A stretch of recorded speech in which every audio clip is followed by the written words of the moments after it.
Continuamos con La Noche.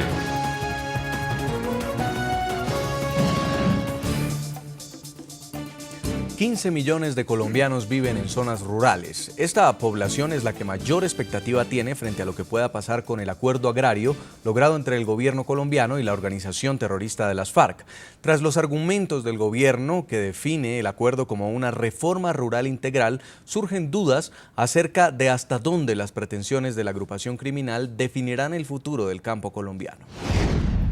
Para el gobierno colombiano, el acuerdo del primer punto de la agenda de diálogos con la organización terrorista de las FARC superaría la visión tradicional de lo que es considerado una reforma agraria.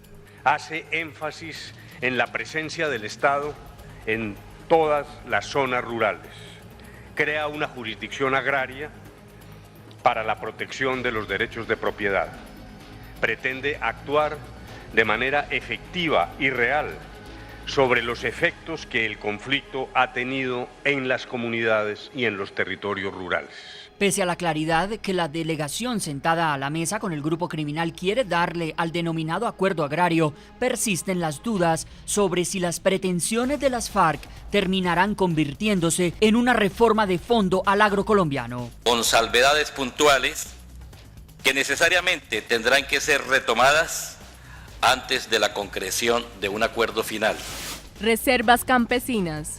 La pretensión de la organización terrorista de las FARC con respecto a las zonas de reserva campesina es la legalización de 54 áreas que corresponderían a 9 millones de hectáreas. El gobierno afirma que solo cuenta con 6 zonas de reserva que integran 800.000 hectáreas. Eso es algo que les quita a ellos una de sus banderas de propaganda que hacen ellos, que los campesinos fueron desalojados. Sí, fueron desalojados muchos campesinos, entre ellos también desalojados por las FARC. Uso de la tierra. Colombia cuenta con 140 millones de hectáreas según datos del Ministerio de Agricultura, 38 millones de las cuales son dedicadas a ganadería extensiva y solo 5 millones a agricultura. Las FARC exigen que por lo menos la mitad de las áreas que concentran ganado sea incorporada a la producción de alimentos, de acuerdo a lo afirmado por Jorge Torres, alias Pablo Catatumbo. Nosotros no estamos hablando de expropiar toda la propiedad latifundista, solo que se apliquen los instrumentos administrativos y las leyes que hay para ponerle límites a esa concentración. Por eso proponemos que si hay 40 millones de hectáreas en ganadería extensiva, que por lo menos se incorpore la mitad a la producción de alimentos. El gobierno insiste en que independientemente de que prospere o no una negociación de paz, la agricultura debe privilegiarse en el uso de la tierra.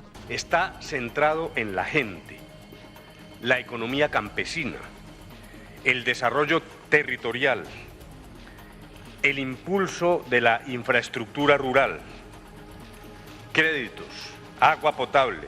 No obstante, el gobierno ha enfatizado en que la propiedad privada no se verá afectada. Eso no es lo que está aquí en discusión. No está en discusión la propiedad privada, el modelo económico.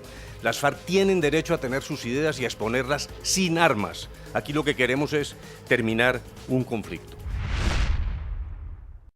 Quiero preguntarle, senador Luis Fernando Velasco, el día que se ponga en marcha este acuerdo, ¿cómo se podrían entonces repartir las hectáreas en Colombia? ¿Cómo se haría esta redistribución? No, es que el acuerdo no es que vamos a llegar y vamos a decirle a señores campesinos, ustedes que tienen unas vaquitas se van, que llegó la FARC.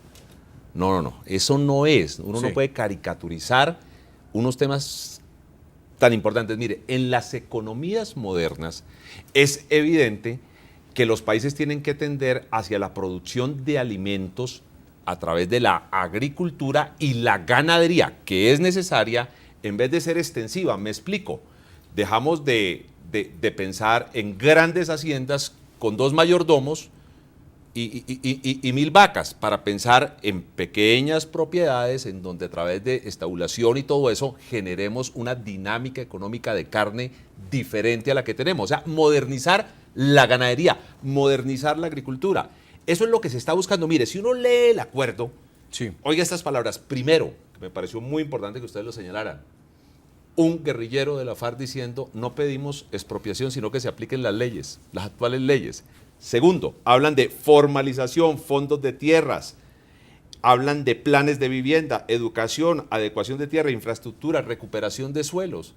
Por Dios, a mí me parece como unas cosas como tan lógicas, porque si nosotros mejoramos la economía en los sectores campesinos, con FAR o sin FAR, estamos erradicando condiciones de violencia. ¿Qué pensaría yo? Pues obviamente para hacer eso se necesita un gran esfuerzo de unos sectores de la sociedad que le transfieran dinero a otros sectores. ¿Quién tiene que transferirle esos sectores? Habría que pensar, por ejemplo, en un replanteamiento de regalías para que un porcentaje de esas regalías que ya están en las regiones se dediquen no a cemento y ladrillo, sino a proyectos productivos. ¿Qué otras cosas habría que pensar? Hombre, un desestímulo de las inmensas propiedades de algunos con ganadería extensiva, pero no a través de expropiación, sino vías tributarias, lo que tiene hoy el Estado. Sí, abogado Óscar Ortiz, ¿en ese contexto se terminaría afectando la inversión privada? Pues yo creo aquí lo que están conquistando fundamentalmente las FARC con este proceso de negociación es tener al gobierno y a buena parte del Congreso, pues hay una unidad nacional, ¿cierto?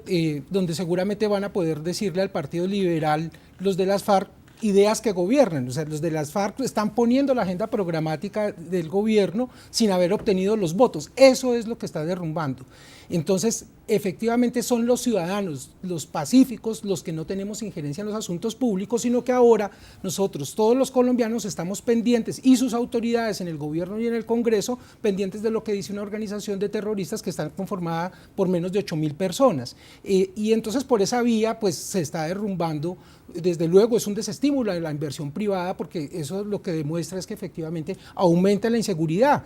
Dos personas encargadas de cuidar una finca están recibiendo las balas hoy en el Cauca, mientras en La Habana nos ilusionan con temas absolutamente obvios que demuestran que no tenían ninguna justificación masacrarnos por 50 años para un inventario que lo pudo haber hecho mucho mejor estudios como el que hizo la misión rural al final del gobierno Samper, del que fue asesor presidencial el doctor Velasco. Tenemos que irnos a una pausa, ya regresamos para continuar con el debate en nuestro bloque final del programa La Noche.